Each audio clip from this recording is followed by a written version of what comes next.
Guys एकदाच पोहोचलो जेजुरीला आणि गडाच्या पायऱ्या चढता चढता तर ताई मावशीला ते शक्य नव्हतं, तर ती आली पालखीमध्ये बसून.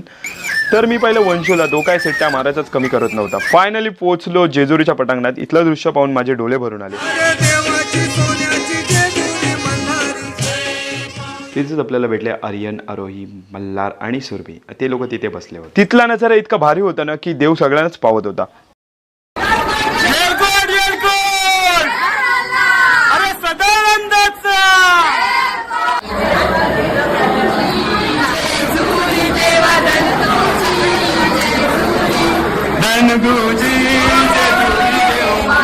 तसेच घेतले महादेवाचे दर्शन. तसंच निघालो गाभाऱ्यातून बाहेर.